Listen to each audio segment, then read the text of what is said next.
बरेली में AIRF NJCA के आह्वान पर हिंदुस्तान की संपूर्ण रेलवे के सभी जोनों, मंडलों एवं शाखा स्तर के साथ साथ हिंदुस्तान के सभी राज्यों के सभी कर्मचारी संगठनों के द्वारा संयुक्त रूप से अपने अपने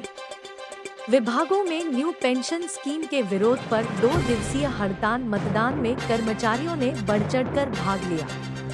मतदान का मुख्य उद्देश्य न्यू पेंशन स्कीम NPS समाप्त कर पुरानी पेंशन स्कीम को लागू किया जाना है। यदि सरकार कर्मचारियों की बात नहीं मानती है तो कर्मचारियों द्वारा 60% से अधिक मतदान न्यू पेंशन स्कीम NPS के विरोध में किया गया होगा। AIRF NJCA के द्वारा भारत सरकार को 3 महीने पहले हड़ताल का नोटिस दिया जाएगा, जिसमें केंद्रीय कर्मचारी संगठनों के साथ साथ सभी राज्यों के कर्मचारी संगठनों द्वारा संयुक्त रूप से हड़ताल या भारत बंद का आह्वान किया जाएगा।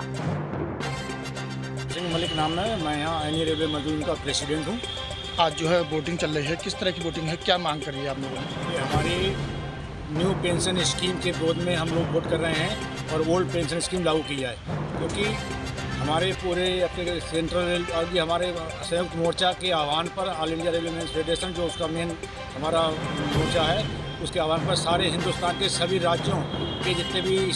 केंद्रीय कर्मचारी राज्य की यूनियन हैं और केंद्र की यूनियन है, सब मिला के सारे कर्मचारी वोट कर रहे हैं कि न्यू पेंशन स्कीम हमको स्वीकार नहीं है, इसलिए हमें पुरानी पेंशन स्कीम दी है। कब से अभियान शुरू किया है? ये अभियान हमारा 2 दिन का है, 21 और 22 का। कल से हमारा वोटिंग चल रही है और लगभग 75% 80% के आसपास हमारी अब लोग वोटिंग हो चुकी है और सभी लोग बहुत बढ़ चढ़ के मतदान कर रहे हैं। उसके बाद कोई कार्यक्रम है इसके बाद ये है कि हमारा अगर 60% से ऊपर वोटिंग होता है, कर्मचारी हाँ के पक्ष में वोट डालते हैं, तो हमको ये अधिकार मिलता है कि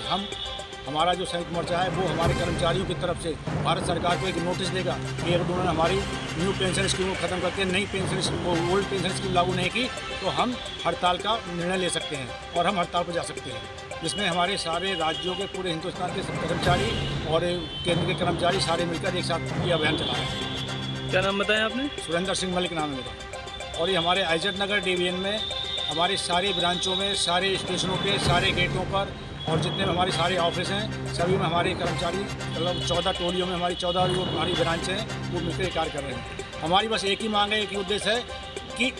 न्यू पेंशन स्कीम हमें बिल्कुल स्वीकार नहीं, इसमें किसी की बेसिक होती है हमारे पास, हमें गारंटीड पेंशन चाहिए। आप नाम उसका कुछ रखिए, चाहे न्यू पेंशन रखिए, चाहे कुछ रखिए, पेंशन रखिए, परंतु हमको हमारी जो लास्ट सैलरी ड्रा हो रही है रिटायरमेंट के समय पर उसका 50% हमको हमारा पेंशन मिलना चाहिए। एक चीज़ हमारी समझ नहीं आती है कि हमारी सरकार कहती है एक देश एक विधान एक निशान, फिर दोहरे नियम क्यों लागू करते हैं? आप तो ले रहे हैं ओल्ड पेंशन, सांसद हो जाएं, विधायक हो जाएं, MP बन जाएं, मिनिस्टर बन जाएं, 4-4, 5-5, 6-6 पेंशन एक साथ करते हैं और जब ओल्ड पेंशन तो एक जनता के रूप में आते हैं, वो हर 5 साल बाद फिर चुन जाते हैं, वो जनसेवक के रूप में काम करते हैं। हमारा जो कर्मचारी 60 साल तक अपनी सेवा किसी संस्थान के लिए देता है, वो संस्थान को अग्रिम बढ़ाने के लिए कार्रवाई करता है, परंतु उसको रिटायरमेंट के बाद में कोई पेंशन नहीं, जबकि ये पेंशन हमारे बुढ़ापे के लाठी है। अगर हमें पेंशन नहीं मिलेगी तो हमारी कोई कदर नहीं करेगा। जो व्यक्ति किसी संस्थान को बढ़ाने में पूरा अपने 60 वर्ष लगा देता है, उसके बाद अगर उसे दरदरी ठोकर खानी पड़ेगी तो हमको ये स्वीकार नहीं, तो इसलिए हमको ओल्ड पेंशन चाहिए, गारंटेड पेंशन चाहिए।